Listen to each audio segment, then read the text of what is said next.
అందరికీ నమస్తే. ఈ కొత్త సంవత్సరంలో ఒక ఫోటో, ఓ వీడియో ఫుల్ వైరల్ అవుతుంది.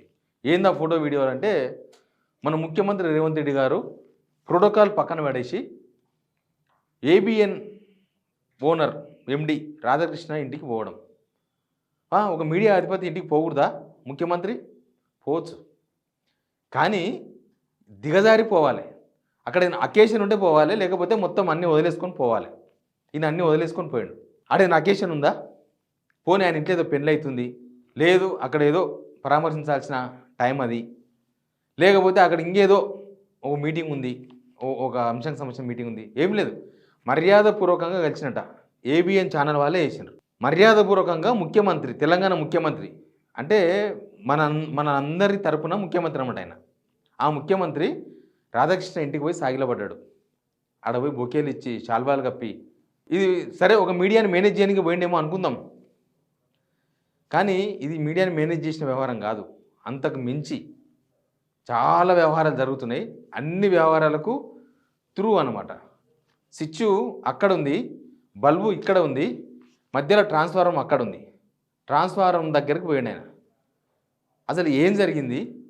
అసలు ఒక మీడియా అధిపతి ఇంటికి, అది కూడా తెలంగాణ సర్వనాశనం కోరుకుంటున్నా, సర్వనాశనం చేస్తున్నా, తెలంగాణనే రాకూడదని రెచ్చగొట్టి ఒక 1400 మంది పిల్లల అమరులు కావడానికి ఒక కారణమైన ఒక మీడియా అధిపతి ఇంటికి ముఖ్యమంత్రి రేవంత్ రెడ్డి పోవడం కరెక్టా? దీని మీదే మనం మాట్లాడదాం. అంతకన్నా ముందు సబ్స్క్రైబ్ చేసుకోవడం మర్చిపోవద్దు, షేర్ కూడా చేయండి వీడియో. ఈ ఫోటో చూస్తే తెలంగాణలో చాలామందికి మండింది, రక్తం సలసల మసిలింది. చూద్దాం ఏమన్నా ప్రభుత్వం నుంచి క్లారిటీ వస్తుందేమనుకున్నాం. లేదు, వాళ్ళు సమర్థించుకుంటున్నారు. అవును పోతాం, బరాబర్ పోతాం, ఏంది తప్పు? ఇది ఫోటోగ్రాఫ్, వీడియో కూడా చూడండి. మర్యాదపూర్వకంగా కలిసినట.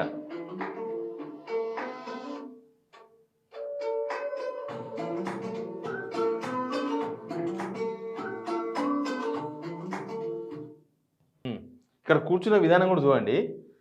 ఈయన రాష్ట్రపతి ముర్ము గారు వస్తే ఆమె పక్కన కాలు మీద కాలేసుకొని కూర్చున్నాడు. కాలు మీద కాలేసుకొని కూర్చున్నాడు. చూసారు కదా మీరు, ఫోటో స్క్రీన్ మీద చూడండి. ముర్ము గారు వస్తే ముర్ము గారి పక్కన కాలు మీద కాలేసుకొని కూర్చున్నాడు. సినిమా వాళ్ళందరినీ మీటింగ్ పిలిచి, మీకు పాత ఫోటో దొరుకుతుంది గూగుల్లో, అది పిలిచి వాళ్ళందరినీ ఇలా కూర్చోబెట్టుకొని, చిరంజీవిని వాళ్ళను వీళ్ళను అందరిని కూర్చోబెట్టుకొని కాలు మీద కాలేసుకొని కూర్చున్నాడు. అదొకటే కాదు, నేను ఏదో మీటింగ్ కూడా చూసిన, వీళ్ళు ఏదో వేరే దేశానికి సంబంధించిన చాలా పెద్ద పెద్ద కంపెనీల సీఈఓలు వాళ్ళు వస్తే వాళ్ళ ఎదురుగా ఏదో మన వీరబ్రహ్మేంద్ర స్వామి ఫోటో పెట్టినట్లుగా, ఈయన ఏదో దేవుడు అన్నట్లుగా, ఇగో ఈయన రాజు, తెలంగాణ అని ఒక రాజ్యానికి ఈయన ఒక రాజులాగా ఈ ఫోటో కూడా పెట్టుకున్నాడు ఇక్కడ. కానీ రాధాకృష్ణ గారి దగ్గర పోయినప్పుడు మాత్రం కాలు ఇట్లా ఆడజాపకం కూర్చున్నాడు. కాలు మీద కాలు వేస్తే మూతి మీద పక్కన కొడతాడు అనుకుండేమో. అంటే ఎవరికి ఇవ్వని గౌరవము ఆడ ఇచ్చిండు. కాలు మీద కాలు వేసుకోనికే దమ్ము జరపలే, ఆయన కాలు మీద ఆయన కాలు వేసుకోనికే ధైర్యం జరపలే. ఏంది అసలు విషయం అంటే, రేవంత్ రెడ్డికి ఆత్మాభిమానం ఉండకపోవచ్చు, ఆత్మగౌరవం ఆత్మాభిమానం ఉండకపోవచ్చు, ఉండకపోతే ఆయన కర్మ. కానీ ఒక ముఖ్యమంత్రి హోదాలో పోయిండు కదా.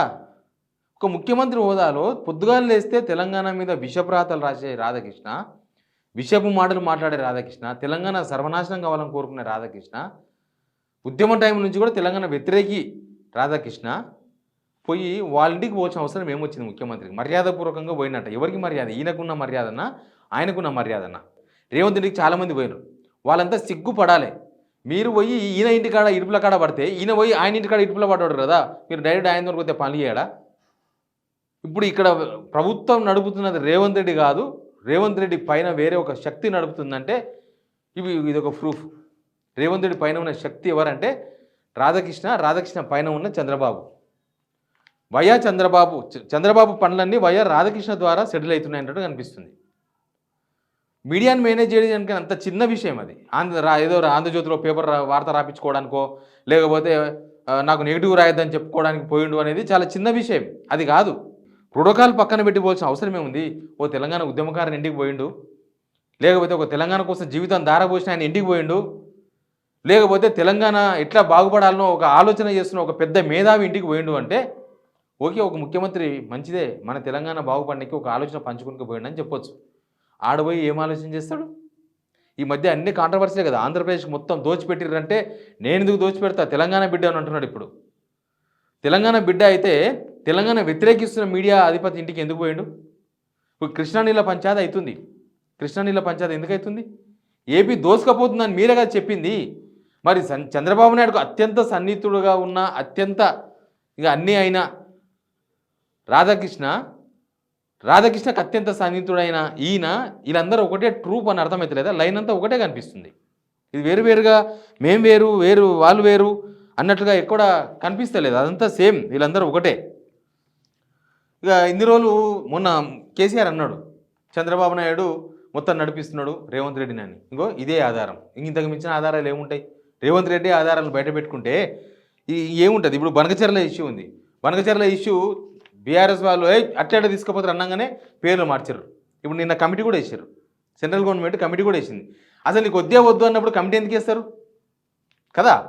నీకు వద్దే వద్దు అన్నప్పుడు కమిటీ ఎందుకు వేస్తారు? నీకు నల్లమల సాగర్ అయినా బనకచెర్ల అయినా మా ఏపీకి తెలంగాణకు నష్టం చేస్తుంది, మాకు వద్దే వద్దని నువ్వు మూడేసుకొని కూర్చుంటే నువ్వు కమిటీ ఎట్లా వేస్తారు? ఆ కమిటీలో తెలంగాణ అధికారులు ఎట్లా ఉంటారు? ఇదంతా గ్యాంబ్లింగే కదా, కావాలని మాట్లాడుకున్నదే కదా. తెలంగాణ ప్రజలను తప్పుదో పట్టించే ప్రయత్నం చేసినారు కదా.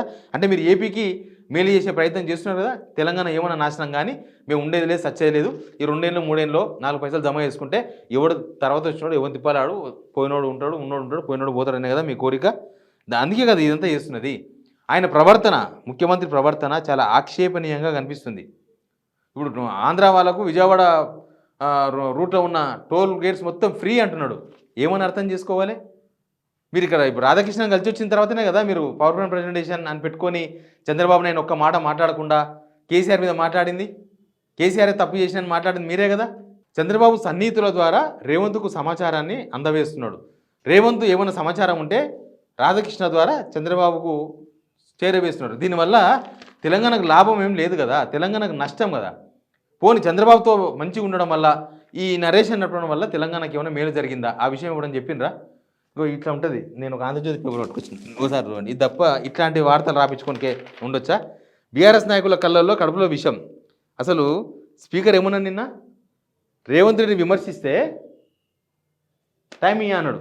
అది ఎంత పెద్ద వార్త. సేమ్ ఏపీలో కూడా ఈ మీడియా మొత్తం అధికార పార్టీకి ఒత్తాస పలుకుతుంది, ప్రతిపక్షానికి ఒత్తాస పలకాలి యాక్చువల్గా. ఎందుకంటే ప్రతిపక్షం అన్యాయం చేసే అవకాశం ఉండదు, అవినీతి చేసే అవకాశం ఉండదు, అయితే గీతే జనాల తరపున కొట్లాడే అవకాశం మాత్రమే ఉంటుంది. ప్రభుత్వంలో అవినీతి అన్నీ ఉంటాయి, వీళ్ళు ప్రభుత్వాన్ని సపోర్ట్ చేస్తున్నారు. ఇక్కడ అక్కడ మొత్తం మీడియా మొత్తం అటే చేస్తున్నారు. బహుశా ఇదంతా ఒక ప్లాన్ ప్రకారం నడుస్తుంది, అంతకు మించి నడుస్తుంది, ప్లాన్కి మించి. ఇప్పుడు జిహెచ్ఎంసీ మొత్తం పెద్దగా చేస్తున్నారు. హైదరాబాదు ఇట్లా ఉండడం, తెలంగాణ పచ్చగా ఉండడం చంద్రబాబుకి ఇష్టం ఉండదు. హైదరాబాద్ను ఇక్కడ నుంచి తీసేస్తే అదో కేంద్రపాలిత ప్రాంతమో ఇంకోటో చేసేస్తే ఇంకా హైదరాబాద్ను తెలంగాణను అనాథ చేయొచ్చు అన్న ఒక కుట్ర కూడా ఉంది అని చాలామంది అనుమానం వ్యక్తం చేస్తున్నారు. ఇప్పుడు ఈ సీక్రెట్ సమావేశాలు కూడా నిజమేమో, దానికోసమేమో అన్న ఒక అనుమానం కూడా కలుగుతుంది కదా.